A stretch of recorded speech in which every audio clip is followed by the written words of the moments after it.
Am I overreacting? One date. One. This was 2 days after we met. And just look at the missed calls. All yesterday, all from the same person. Red emoji afterwards is good to see, but yeah. How many is that? 1, 2, 5, 6, 10, 12, 13, 16, 17, 18, 20 missed calls.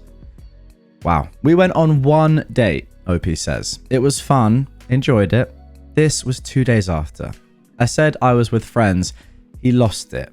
Lost it. I also have 5 voicemails from this person. Yes, he is a male. His name's Madison. What? I'm overwhelmed and he doesn't understand why this is too much. First of all, he's a creep. Secondly, he's called Madison and is a man. That tells you all you need to know. Guys, this is r/am I overreacting. In that first post, OP, obviously you are not. That's absolutely insane. Stay tuned for some more crazy content. Am I overreacting? A guy I met on Hinge made a joke. Just out of curiosity, OP asks, what is your love language? Then the guy said, what do you mean? And then OP sent a sort of picture describing what love languages are. Get your love languages in the comments down below and try to guess mine. No, seriously, try. The guy said, oh, physical touch for F's sake. Nice. Mine's acts of service. Haha. Oh, yours is acts of service? Then suck it. Okay. Not probably the right time for that. Yeah, I don't think this is going to work. What are you talking about? Mine is physical touch, so I need you to be physical, right? Yours is acts of service. Do you perform? Okay, so perform a physical act for me. You're 29 years old, dude. This just kind of feels disrespectful. All I'm hearing is you're just bad at sucking D. Do you mean bad? Are you okay right now? Yeah, there's a few typos in here from this random guy. And then he just ends with the very mature STFU female dog. But as I always say with these, at least now you know. OP asks at the end here, did I take what he said too seriously or was I okay to just immediately shut him down? No, you were definitely okay to shut him down. Like, I'm all for a bit of flirty banter, don't get me wrong, but like that's just, I don't know. If you're not comfortable with something, you're not comfortable with it. That's up to you. I don't think that was funny at all really in the first place, given that you've not even met. Am I overreacting by refusing to let my wife's work husband come on our family vacation? I'm immediately going to say no to that, but let's read anyway. My wife, who is 34, and I, a 36-year-old man, have been married for 8 years and we have 2 kids together. She recently started a new job where she's gotten really close to one of her co-workers. She calls him her work husband and says it's all jokes and office banter, nothing serious. At first, I brushed it off, but over time, she started texting him outside of work hours, laughing at his jokes constantly, and even FaceTiming him once when we were on a weekend trip with our kids. I finally told her it was getting weird, and she told me to stop being insecure. Last week, she asked if he could come with us on our summer vacation to the lake house. She said he has no family around and could use a break. I said, absolutely not. This is our family time and I don't want some random guy tagging along, especially someone she flirts with all day. She got mad and said I was being controlling. Her exact words were, I'm not even allowed to have friends now? I told her it's not about friends, it's about boundaries. She's still mad and says I embarrassed her by making a big deal out of nothing. So, am I overreacting? No, of course you're not. And also, I don't think you should joke about having a work husband, even if you do secretly have one. I mean, just don't joke about that sort of stuff. It's not being insecure if there are reasons to be insecure, in my opinion. Like, yeah, you don't want to be with an insecure person, but your actions are making him insecure by FaceTiming some random guy from work outside of work time and just, yeah, clearly having a very flirty and weird relationship. Inviting one of your male colleagues on holiday with your family is one of the weirdest things I've ever heard in my life. No, you're not overreacting at all. Yeah, I mean, someone said here, she wants to take her boyfriend with her on your family vacation. That's pretty tough. Really is. Am I overreacting? My dad is slowly poisoning himself and there's nothing I can do. Okay, and what is this here? 1% methylene blue solution. I don't know what this is. Let's see what OP says. Hello all. Before I get started, I want to make it clear I love my dad dearly and want nothing but the best for him. So I'm hoping for the best advice from you all.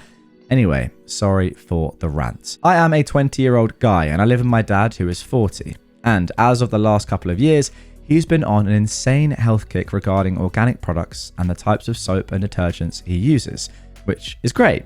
And I'm so proud of him as he's been looking healthier and is more energetic. As of recently, he's been buying and trying to put me onto interesting products that you can't find at your everyday local retailer, and I think it's for good reason.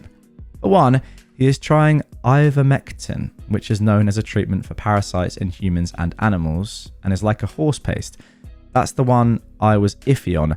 But the second product he is now using is methylene blue solution. Now, for those who are unaware, like me, methylene blue solution is a dye used for treatments that fall under the category of tissue problems and blood disorder. Now, not only is he taking this product, but he's putting a staggering 15 to 20 drops of it in his water and swallowing it. The last 2 days, he said he's felt better, but I can't help but think that this isn't safe. High doses of this stuff is poisonous, and I just want what's best for my dad. He said he's ordering me some, but I think I might just throw it away and pay him back if it's dangerous. Please, anyone in the field, help me out and let me know if my dad is safe to take these products, and if I'm overreacting. Thank you all, OP. Very interesting post. Not one that we normally see on this subreddit. I'm now intrigued to see what the comments have to say. I know nothing about this. If you know something about this, drop a comment down below as well. Okay, somebody has said, a 2023 paper published in a journal of cerebral blood flow and metabolism reported that methylene blue in similar doses studied by researchers at the University of Texas at Austin, who claimed the compound had memory enhancing properties, led to roughly an 8% decrease in human brain blood flow. Now, I don't know much about human brain blood flow, but that doesn't sound good to me.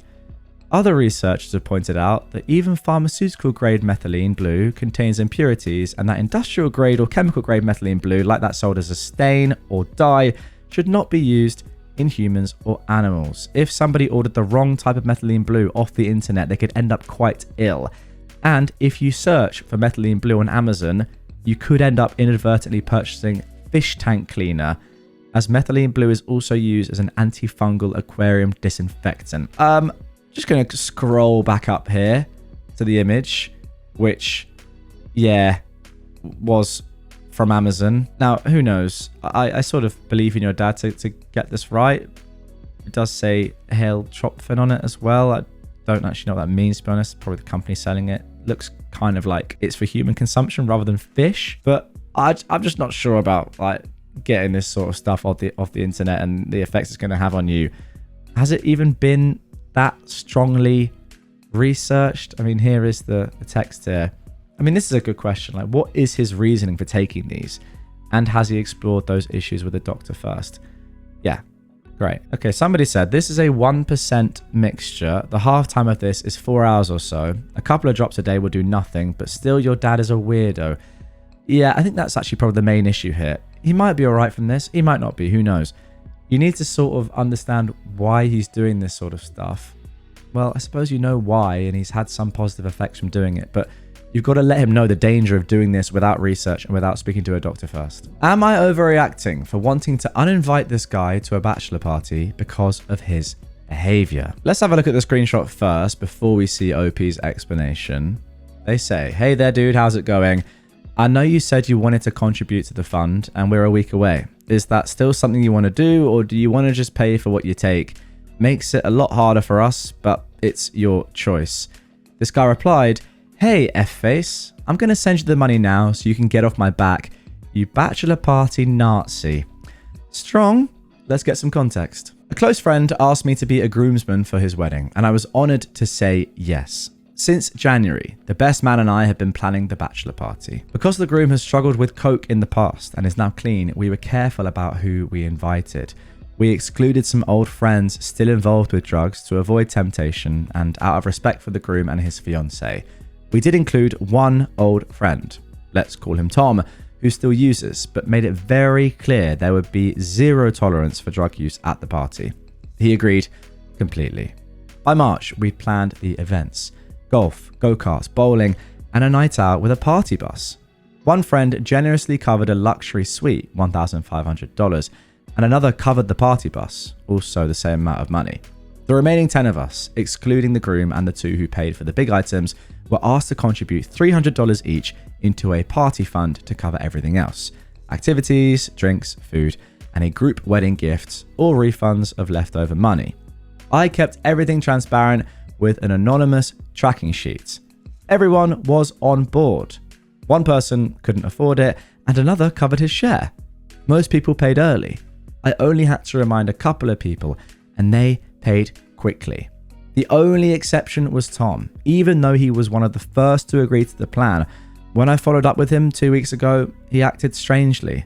I let him know we were collecting money and he still hadn't sent his. He replied with, "I'll send you your money, relax." I calmly gave him the details and said we needed final numbers by the Friday before the party. That Friday came and still no payment. I checked in with another friend who advised I just tell Tom that if he wasn't contributing, he'd have to pay for his own stuff. I passed that message along, and in return, I got called an F-face and a bachelor party Nazi. Now, I want to stress, I only reached out twice, politely. Meanwhile, everyone else has been cooperative, thankful, and respectful. We've worked hard to make this a great, low-stress weekend, and being insulted like that makes me wonder if we should even have Tom come at all. To me, it sounds like you've answered your own question. Personally, I think it's one of the most annoying things there is in the world. When you pay for something up front, and by the way, I'm not saying I've never not done this, but I still maintain this. When you pay for something up front and then other people take ages to pay you back, even though like you've paid for the group or whatever and you've decided you're splitting it, and you, the one that paid up front and actually helped everyone out in the first place, then has to get on to everyone else or certain people and say, look, I've already asked you once, can you pay me? And that it's on you to sort of remind them when you're the one that put that money up, for everyone else in the first place. That's just terrible, I think. I think a good person will pay back pretty much immediately and ideally without having to be asked. Like you said, a lot of people paid back early, even earlier than you expected. So yeah, I mean, you gave him a deadline, he missed it. I would just sack him off. I really would. I don't necessarily think that the Coke thing is that important. I mean, he's agreed to it. You have to take him at his word. Although it definitely does add to the fact that maybe he shouldn't be coming anyway. But this is the main reason he shouldn't come. Like, if he's willing to do this or not pay at this sort of stage and call you a bachelor party Nazi, then actually, who knows? Maybe he'll bring some drugs with him. You'll say to him, mate, we said you're not allowed to do this. It's the bride and groom's choice. And then he might come back and say, well, why are you being such a bachelor party Nazi again? Let me have my fun. So yeah, kick him out, I say. And now for our final Am I Overreacting post of this episode. Am I overreacting? My girlfriend sent this while she was at work and I feel upset. OP says, why stress? His girlfriend says, because it's so chaotic. Also, I don't yet know how to handle people hitting on me. This man said, I'm so beautiful. I said, blah, blah, blah, thank you. He had his phone out and said, you got Instagram? And I said, yeah, but I got a boyfriend. And he said, well, okay, so it's just Instagram. I panicked and gave him my Instagram. I'm very sorry. I don't know how to say no to customers. So OP has said, I've not yet responded, but I wanted advice before I possibly overreact. We have a very trusting relationship and never had any issues with this. She works as a waiter and is attractive. I never get jealous and I've never been overbearing or anything like that. I think communication is important. I just don't know how to respond. Well, from my point of view, this is actually fine. Like, as long as she's not really doing anything malicious, which clearly she isn't, she's just being nice. And also, I can imagine, look, I've not been in this situation, but I can imagine if you're a girl like working a job and you get guys hitting on you, it's just easier to be like, okay, yeah, have my Instagram and then block them later or whatever, or just unfollow them or whatever, than it is to say no right there and then and potentially cause confrontation.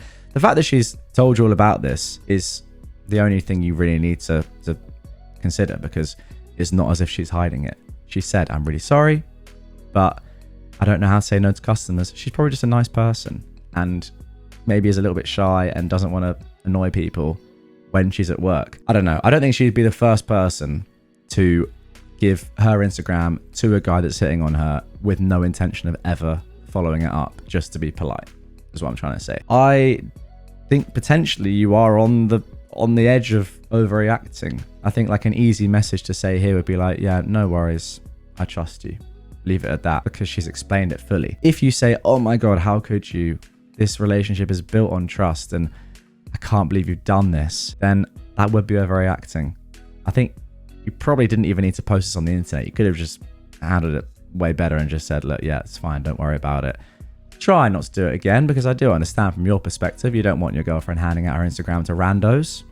But with the context provided, I think it's completely fine. And you should be understanding. What are people saying down below? She does need to learn how to say no, but as someone who also gets shy and subconsciously avoids confrontation, I can totally see how that happened. Yeah, it's easier to give the Instagram and then block him than reject face to face, risking causing a conflict with a customer. Exactly. Don't blame her. Maybe you could search for some techniques or practice together to help her learn. Somebody else said, you are overreacting. She can simply block him. She immediately told you about it and isn't hiding anything from you. It's completely normal to panic, especially when you're at your job. Chill and thank her for always being so open with you. Get the girl some potatoes or chocolate to unwind from her difficult shift.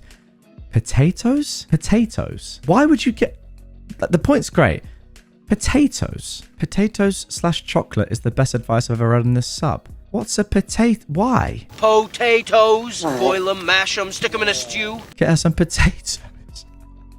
Can I interest you in some spuds in this trying time? Okay, I'm glad that it's not just me that is confused by the potatoes comment. Funny stuff, but yeah, I'd rather take the chocolate, I reckon. Anyway, guys, that is going to do it for this episode of r/AmIOverreacting. Hope you enjoyed it. If you did and you want loads more AmIOverreacting content, check out this episode on screen. It's a compilation of all the best AmIOverreacting posts from the year so far. So if you've not seen it, check that out. Sit back, relax, get into that. If you're new to the channel, hit this button down here to subscribe, and I'll catch you tomorrow for some more Reddit content.